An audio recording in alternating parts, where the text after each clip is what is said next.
Ever wondered about the intricacies of ancient Indian philosophies? Then the journey of the Ajivikas is bound to fascinate you.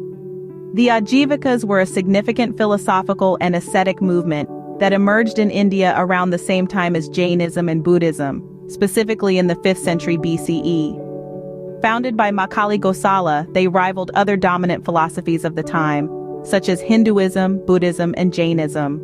The Ajivikas were more than just a philosophical school. They were organized renunciates who formed distinct communities. Their belief system was founded on the doctrine of niyati, or fate, which proposed absolute determinism. They held that there is no free will and that every event in the universe, past, present, and future, is preordained and a function of cosmic principles. A striking feature of the Ajivikas' philosophy was their rejection of the karma doctrine, viewing it as a fallacy.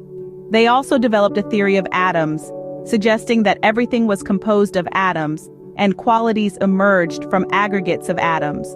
However, the aggregation and nature of these atoms were predetermined by cosmic laws and forces. In terms of their religious beliefs, the Ajivikas were largely considered atheists.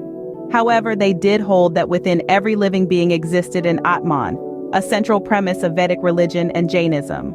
The Ajivikas reached the peak of their influence during the reign of Mauryan Emperor Bindusara in the 4th century BCE. Despite their decline, they survived for nearly 2,000 years, until around the 13th and 14th centuries CE, primarily in the southern Indian states of Karnataka and Tamil Nadu. The Ajivikas were a unique philosophical movement in ancient India. Their belief in absolute determinism and their rejection of the karma doctrine set them apart from other contemporary schools of thought. Despite their decline, the Ajivikas left a lasting impact on Indian philosophy and culture. However, it's important to tread carefully when discussing the Ajivikas. The precise identity of the Ajivikas is not well known, and it's unclear if they were a divergent sect of the Buddhists or the Jains. Original scriptures of the Ajivika school of philosophy may once have existed, but they're currently unavailable and likely lost. What we know about them comes from mentions in secondary sources of ancient Indian literature. Hence, any characterization of them should be critically evaluated as there may be inaccuracies.